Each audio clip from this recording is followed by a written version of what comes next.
Namaste. It's a moment of great joy for me because I can talk about Gandhi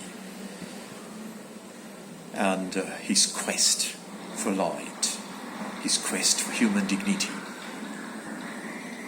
As Rolland wrote to Albert Schweitzer, it is a cause Gandhi represents whose outcome, victorious or disastrous, may shape the destiny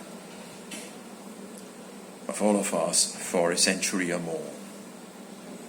This little man, bespectacled and toothless, wrapped in his white burnous, his legs thin as a heron's stilts, head bare and tonsured with rough stubble, answered questions which humanity wanted to know for a long time, which had great immediacy and showed the way towards a new world. Gandhi and his Satyagraha had not only divinized history and politics, but had also humanized them. In a crumbling old world where there was no refuge, no hope, no great light, Rolland described Gandhi as le dernier défenseur de l'humain, the last defender of the human. As the world is threatened now by his xenophobic nationalism, let us try to reassess Gandhi in the light of the views of his first and best known Western biographer, the Nobel laureate French novelist, playwright, biographer, musicologist and thinker, Romain, 1866 to 1944. A friend of Freud, of Gorky, of Tagore, and even of Tolstoy, with whom he exchanged 6 letters. Isaiah Berlin called the 20th century the most terrible century in Western history, disappointed by the monstrous abuse that Europe made of its power and in the shocking discovery of nationalism many of his compatriots. In France, Rolland looked towards the east for nourishment and light.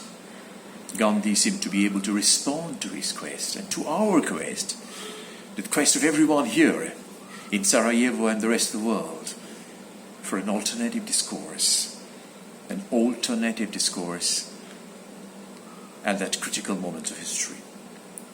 Rolland gradually earned the respect of friends like Tagore, I told you just now, Hermann Hesse, Stefan Zweig, Schweitzer and Einstein.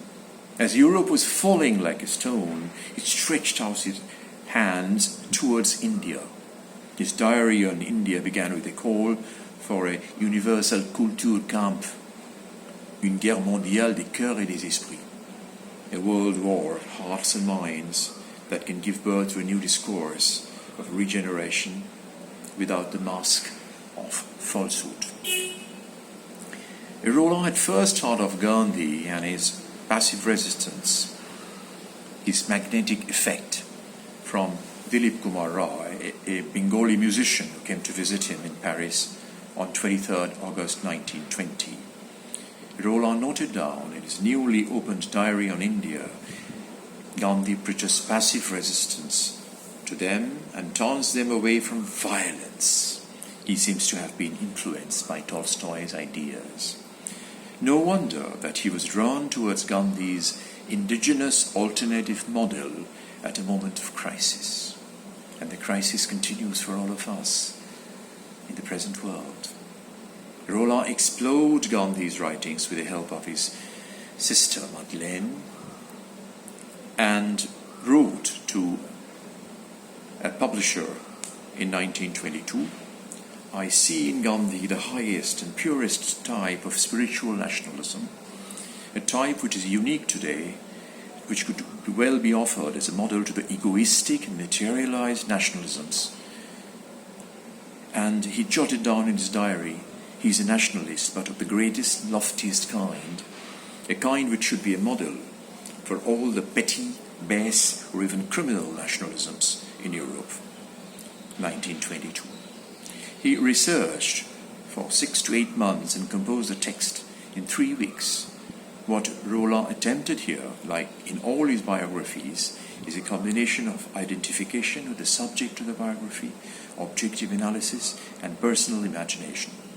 When the book Mahatma Gandhi was finally published, the first section of this biography ended with the following lines: "This is the man who has tired 300 million people to revolt, who has shaken the foundations of the British Empire, and who has introduced into human politics the strongest religious impetus of the last 2,000 years."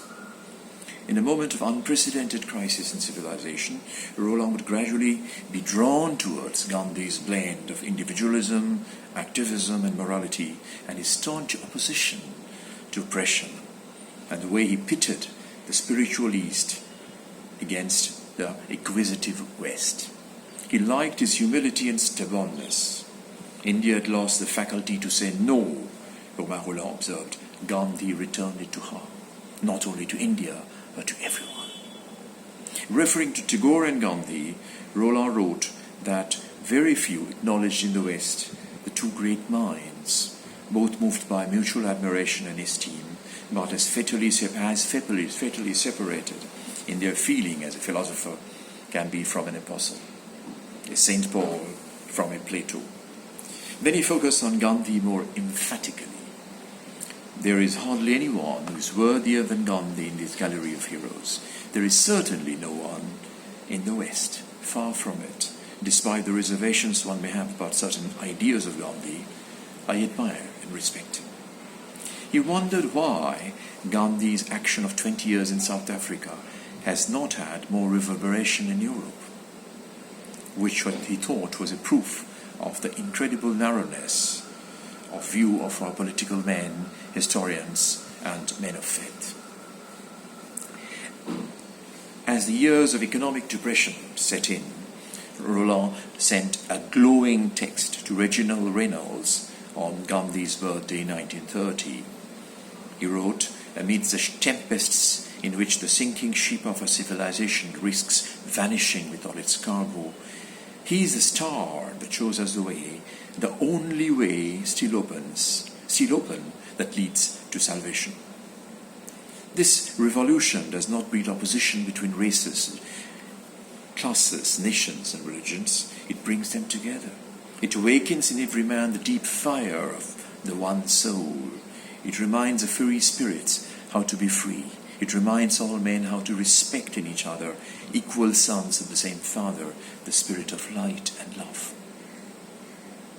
When Gandhi came to Rolland in December 1931 in Villeneuve, Switzerland, Rolland's friend Edmond Privat, who received Gandhi at Marseille, told him, "I was expecting to meet a God-man, an illuminated preacher, but ended up meeting a Socrates." During their encounter in December 1931, Rolland was deeply impressed by Gandhi's great leadership qualities, self-control, ambition, insight, and humor. On his arrival, he rested his cheek on my shoulders, putting his right arm round me, and I felt his grey head against my cheek, the kiss of Saint Dominic and Saint Francis. He would soon write to a friend. He is an unbreakable little man, though he looks frail. Tiredness is a word he doesn't know. Gandhi's new maxim, "Truth is God," seemed exactly what Rolland was waiting for, what all of us are waiting for. Like Tagore's epithet, Tagore called him Mahatma, the great soul. Nothing is more conveniently appropriate. What is very important is that what he said, what I quoted at the beginning of my presentation, it's not the man that is at stake or even India. It is the cause he represents, whose outcome may shape the destiny of all of us. Non-violence. He wrote to Gandhi in May 1933 At this tragic moment of history when the whole world is exposed to the most atrocious violence, on the eve of the World War, surpassing in cruelty and extent all that had gone before, a moment when the whole of humanity is divided between oppressors and oppressed, and when the latter, maddened by their sufferings and by injustice, as if drunk by the violence which rends them, see no other recourse in that very violence. Your self-immolation to that sacred justice which is all love and no violence takes on a universal and holy virtue, like the cross. Though alas, the cross has not saved the world, but it has shown the world the way to save itself. Now, if Rolland was not entirely convinced about fasting as a method of protest, Gandhi himself would explain to Madeleine Rolland in January 1933. The whole conception seems to be so new, and it appears to me to be the logical outcome of prayerful search after truth. There is no prayer without fasting, and fasting, which is not an integral part of prayer, is mere torture of the flesh. True fasting is an intense spiritual effort. It is a penance and a process of self-purification. The non-violence of Gandhi was a paroxysm of tense energy, a heroism of non-acceptance. The vital question is, did Romain Rolland revise his opinion about Gandhi in the 30s?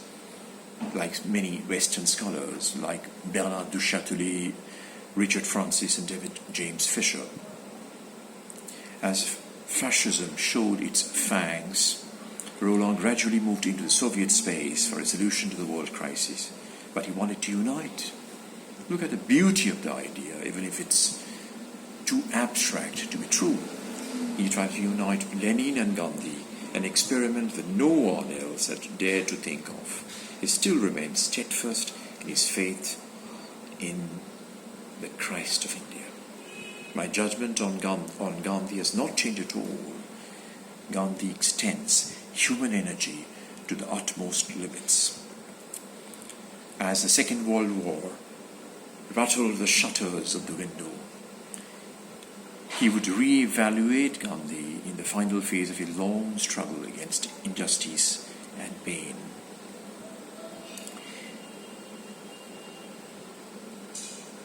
He said, "With what anxiety did I follow the bold and patient Indian experiment. I must admit, alas, that although my admiration, my respect and my love for Gandhi never ceased to grow, I remained at a distance and remained impartial."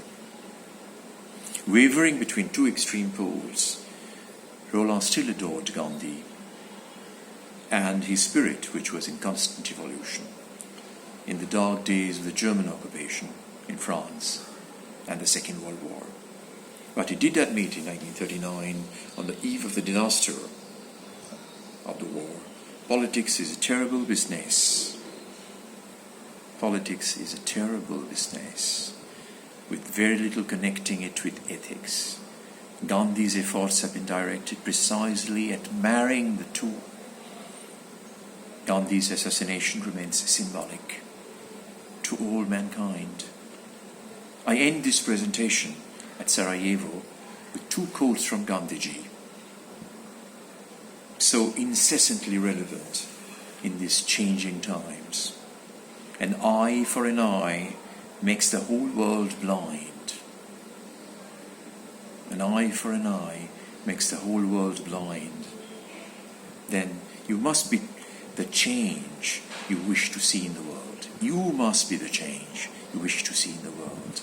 What is most important in an age of disintegration and decay, Gandhi had highlighted the dignity of man and the strength in each one of us.